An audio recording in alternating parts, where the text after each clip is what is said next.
वही टाइगर अरमान की तपिश भरी नजरों को भांपते हुए तुरंत सीधा होकर बैठ गया। अरमान को इरिटेट देखकर आस्था के मन में एक ही ख्याल आया। भले ही किसी आदमी की सारी याददाश्त क्यों न चली जाए, लेकिन फिर भी वह आदमी अपनी बीवी को किसी और के साथ देखना बर्दाश्त नहीं कर पाता। यह सोचते हुए आस्था के होठों पर हल्की सी स्माइल आ गई थी। फिलहाल वे लोग जल्दी ही हॉस्पिटल पहुंचने वाले थे। वहीं दूसरी ओर हॉस्पिटल में आहान रोनी सी शक्ल बनाकर सीधा कॉरिडोर से डिलीवरी रूम की ओर एकटक देख रहा था, जहां रौनक थी। वह बार बार रश्मि के पास जाकर सवाल कर रहा था। रश्मि दीदी, कुछ खबर मिली? मेरा बच्चा कब तक आएगा दुनिया में? रश्मि दीदी, रौनक ठीक तो है ना? रश्मि दीदी, आप यहाँ क्या कर रही हैं? रश्मि दीदी, और कितना टाइम लगेगा मेरे बच्चे को इस दुनिया में आने में? आहान ने रश्मि पर सवालों की बौछार कर दी थी। कहीं ना कहीं उसके लगातार सवालों ने रश्मि को पूरी तरह से परेशान कर रखा था। रश्मि को थोड़ी झुंझलाहट महसूस हुई, लेकिन वो चुप रही। वहीं सभी लोग बार बार आहान को शांत करवाते हुए उसे चुप रहने का इशारा कर रहे थे। तभी ध्रुव वंशिका के साथ वहां पहुंच चुका था। उसका चेहरा एकदम सीरियस था। ध्रुव ने वंशिका को सख्ती से मना किया था कि एंटीडोट के गायब होने वाली बात वह किसी के सामने ना बताए, क्योंकि इस वक्त वहां का माहौल शांत था और सभी रौनक और उसके बच्चे की चिंता में परेशान होकर इधर उधर चक्कर लगा रहे थे। लेकिन किसी को अभी तक यह नहीं पता था कि मारिया भी उसी रूम में थी। वहीं नानी माँ ने इरिटेट होकर आहान को रोका और उसे धीमी आवाज में समझाते हुए बोली, अरे आहान बिटवा, तनिक शांत हो जाओ। अरे इतने उतावले तो हमने आज तक किसी को भी नहीं देखा। इतने तो उतावले हमारे दामाद जी भी नहीं थे। हाँ, वह थोड़े गुस्से वाले जरूर थे, लेकिन इतनी जल्दबाजी उन्होंने भी नहीं की जितनी तुम कर रहे हो। नानी माँ की इस बात पर अगले ही पल आहान और ज्यादा एक्साइटेड होकर बोला, लेकिन नानी माँ, मैं तो पहली बार बाप बनने वाला हूँ ना, आप देखना, मैं एकदम परफेक्ट वाला बाप बनूंगा। सबसे बेस्ट, इस दुनिया का सबसे बेस्ट पापा, ताकि मेरा बच्चा जब भी गाना गाएगा तो वो यही गाना गाएगा, मेरे पापा मेरे hero, I love you daddy, I love my daddy, ओ मेरे पापा द ग्रेट। यह कहते हुए उसने एक्साइटेड होकर ड्रामा करना शुरू कर दिया। सभी लोग आहान की आवाज से छलक रही खुशी को साफ समझ पा रहे थे और उसकी नौटंकी देखकर सब हंस पड़े। उसके इन शब्दों ने वहां के माहौल को और भी खुशनुमा बना दिया था। तभी रश्मि ने हवा में हाथ लहराया और वहां सबको शांत करवाने के बाद एकदम से कहा, आहान तुम यहाँ इंतजार करो, मैं अंदर जा रही हूँ। रौनक की हालत कैसी है मैं थोड़ी देर बाद तुम्हें आकर बताती हूँ। ठीक है। ये कहकर रश्मि ने मन ही मन आह भरी और आहान को शांत रहने का इशारा करते हुए वह सीधा अंदर चली गई। रश्मि की इस बात पर आहान ने अपनी एक्साइटमेंट को कंट्रोल करते हुए एक गहरी सांस ली, फिर चिंतित होकर यहाँ वहां टहलने लगा। अंदर रौनक का हाल बहुत बुरा था। उसे दर्द बर्दाश्त नहीं हो रहा था। वह बार बार चिल्ला रही थी, आह आहा। रौनक अब और खुद को रोक नहीं पाई और गुस्से से चिखते हुए बोली, रश्मि दीदी, बुलाओ उस छछूंदर को अंदर। देखिए उसकी वजह से मेरा क्या हाल हुआ है। देखा आपने, मुझे बहुत दर्द हो रहा है, बहुत दर्द। यह कहकर वह धीमी आवाज में रो पड़ी। फिर वह चिल्लाई, मेरी जिंदगी कितनी अच्छी खासी चल रही थी, मैं कितनी खुश थी।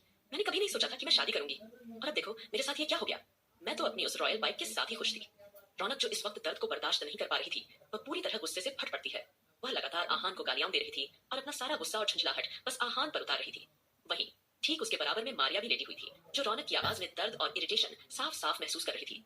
रश्मि ने अचानक से देखा कि उसके सहकर्मी किसी और लड़की की भी जांच पड़ताल कर रहे हैं। जैसे ही रश्मि की नजर उस लड़की के चेहरे पर पड़ी तो उसकी आंखें आश्चर्य से फटी की फटी रह गई और वह एकदम से बोली, मारिया दीदिया, आप भी यहाँ हैं?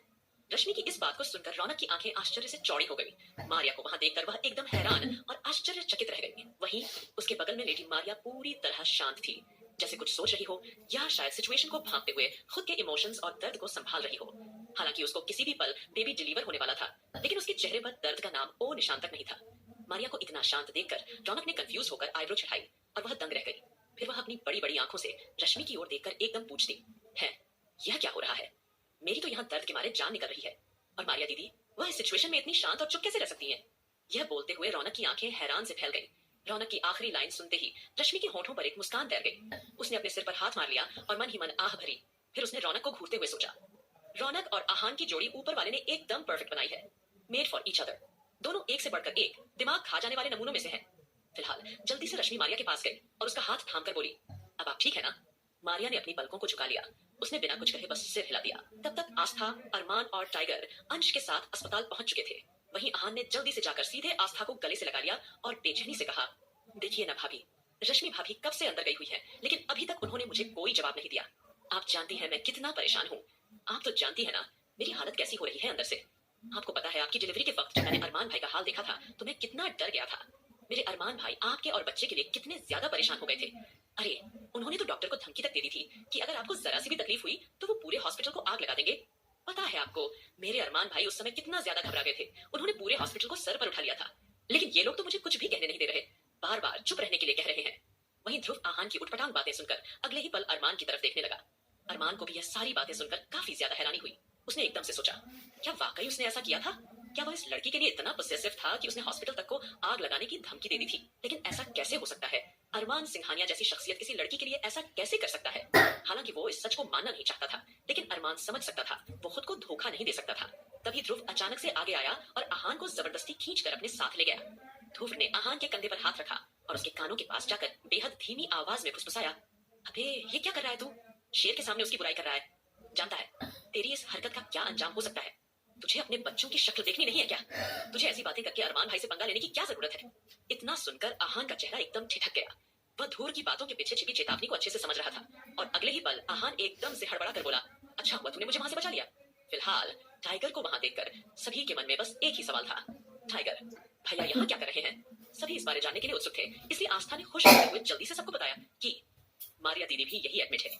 आस्था के मुंह से निकले शब्द सुनकर अब सभी लोग रौनक और मारिया के सही सलामत होने की दुआ करने लगे। वहीं आस्था भी पूरी तरह शांत खड़ी थी और मन ही मन वह भी रौनक, मारिया और बच्चों के लिए प्रार्थना कर रही थी। अंश दादाजी की गोद में मजे से खेल रहा था। फिलहाल करीब 2 घंटे की मेहनत के बाद रौनक के चिल्लाने की आवाज बंद होती है और बच्चों के रोने की आवाज आती है, जिससे वहां का सारा माहौल बिल्कुल शांत हो जाता है। जैसे ही बच्चों के रोने की आवाजें आई, सबके चेहरे खुशी से खिल उठे। रश्मि फिर बाहर आई और एकदम से टाइगर को देखकर बोली, मुबारक हो टाइगर भैया, आपको बेटा हुआ है। जैसे ही रश्मि ने यह कहा तो यह सुनकर अगले ही पल सब लोग खुशी से झूम उठे। वहीं अरमान ने बिना किसी एक्सप्रेशन के मशीन जैसी ठंडी आवाज में कहा, कंग्रेचुलेशंस टाइगर। अरमान का कंग्रेचुलेशंस ऐसा लग रहा था मानो वो किसी एहसान की तरह कह रहा हो। फिलहाल आस्था और बाकी सब बहुत खुश थे। फिर आस्था चहकते हुए बोली, टाइगर भैया कंग्रेचुलेशंस, आपको पता है हम सब आपके लिए कितने खुश हैं। सभी ने टाइगर को अपने अपने तरीके से मुबारकबाद दी थी। रश्मि बच्चे को उसके आगे करते हुए अपने गोद में लेने के लिए बोलती है।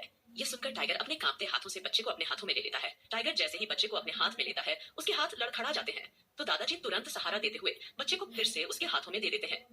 बच्चे का फेस देखकर टाइगर बहुत ही ज्यादा खुश होता है। तभी आहान जल्दी से रश्मि के पास आकर पूछता है, रश्मि दीदी मेरा बच्चा कब आएगा? मेरा बच्चा कहाँ है? आपने उसके बारे में अभी तक कुछ बताया ही नहीं। ये बात कहते हुए आहान के चेहरे पर एक अजीब सा उत्साह और खुशी थी। आहान के सवाल करने पर रश्मि ने पलकें झपकाते हुए हामी भरी, फिर हल्का सा मुस्कुराते हुए उसे बोली, 1 मिनट मैं अभी आती हूँ। यह बोलकर देर न करते हुए रश्मि एक बार फिर अंदर गई, पर इस बार उसके हाथों में एक बहुत ही क्यूट सा खूबसूरत बच्चा था। रश्मि ने बच्चे को आहान की गोद में देते हुए कहा, कंग्रेचुलेशन आहान, तुम एक बेटी के बाप बन गए हो। बच्ची भी अपनी आंखें फाड़कर आहान को टुकुर टुकुर देख रही होती है। आहान को समझ में नहीं आया कि वह किस तरह रिएक्ट करे। उसने पूरे 8 महीने इस बच्चे के आने का वेट किया और अब उसका बच्चा इस दुनिया में आ गया तो उसे समझ नहीं आया वह किस तरह से अपनी फीलिंग बताए, उसे कैसा महसूस हो रहा है। आहान के पास उस समय अपने जज्बातों को बयान करने के लिए शब्द नहीं थे। जैसे ही रश्मि ने यह कहा, वैसे ही सभी लोगों के चेहरे पर फिर से खुशी की लहर दौड़ गई। सबके होठों पर सुकून भरी मुस्कान थी।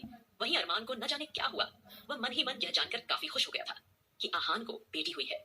उसे बहुत खुशी महसूस हो रही थी, लेकिन उसे खुद भी समझ नहीं आ रहा था कि उसका दिल इतना ज्यादा खुश क्यों है। वहीं दादाजी तो खुशी से झूमने लगे। उन्होंने तुरंत जाकर बच्चे और आहान दोनों को गले से लगा लिया था। आहान का रिएक्शन देखकर दादाजी उसके पैर पर पैर मारते हुए बोले, क्या तुम्हें खुशी नहीं हुई कि तुम्हारी बेटी हुई है? यह सुनकर आहान अपने ख्यालों से बाहर आकर सवालिया नजरों से दादाजी की तरफ देखता है। उस वक्त आहान पूरी तरह से शॉक्ड में था। उसे समझ नहीं आ रहा था कि वह कैसे रिएक्ट करे। कहाँ तो वह बच्चा होने की खबर सुनने के लिए बेताब था, और अब जब उसका बच्चा उसकी गोद में था तो उसे समझ नहीं आ रहा था कि वो क्या कहे क्या न कहे। उसके दिल और दिमाग में एक अलग तरह की उथल पुथल मची हुई थी। वह पूरी तरह से फ्रीज हो चुका था। तभी ध्रुव ने आगे बढ़कर उसे गले से लगा लिया। सभी लोग थोड़े इमोशनल हो गए थे और बच्चों को बारी बारी से देखते जा रहे थे और उनकी आंखों में आंसू आ गए थे। दोनों बच्चे भी अपनी टिमटिमाती आंखों से सबको टुकुर टुकुर देख रहे थे। कुछ देर बाद रौनक और मारिया दोनों को वार्ड में शिफ्ट कर दिया गया। देर न करते हुए सभी लोग वहां जमा हो गए। आहान ने अब तक अपने एक्सप्रेशन जाहिर नहीं किए थे। वह एकदम शॉक में था। रौनक ने देखा कि सभी लोग उसकी बेटी को देखकर कितनी खुशी मना रहे हैं, लेकिन आहान तो कुछ बोल ही नहीं रहा था। वहीं आस्था आगे बढ़ी। उसने रौनक के माथे को चूमा और उसे बहुत सारी मुबारकबाद दी।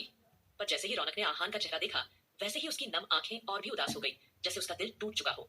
वह परेशान होकर सोचने लगी, क्या मुझे बेटी हुई है इसलिए आहान ऐसा बर्ताव कर रहा है? क्योंकि उसने देखा था कि आहान अंश को कितना प्यार करता है, उसे खिलाता है, उसके लिए ढेर सारी बाइक्स, गाड़ियां, महंगे बॉक्सिंग ग्लव्स तक खरीद चुका है। शायद आहान भी एक्सपेक्ट कर रहा था कि उसे भी बेटा ही होगा। ये सोचकर अचानक रौनक के दिल और दिमाग पर एक अजीब सा एहसास हावी होने लगता है। आगे क्या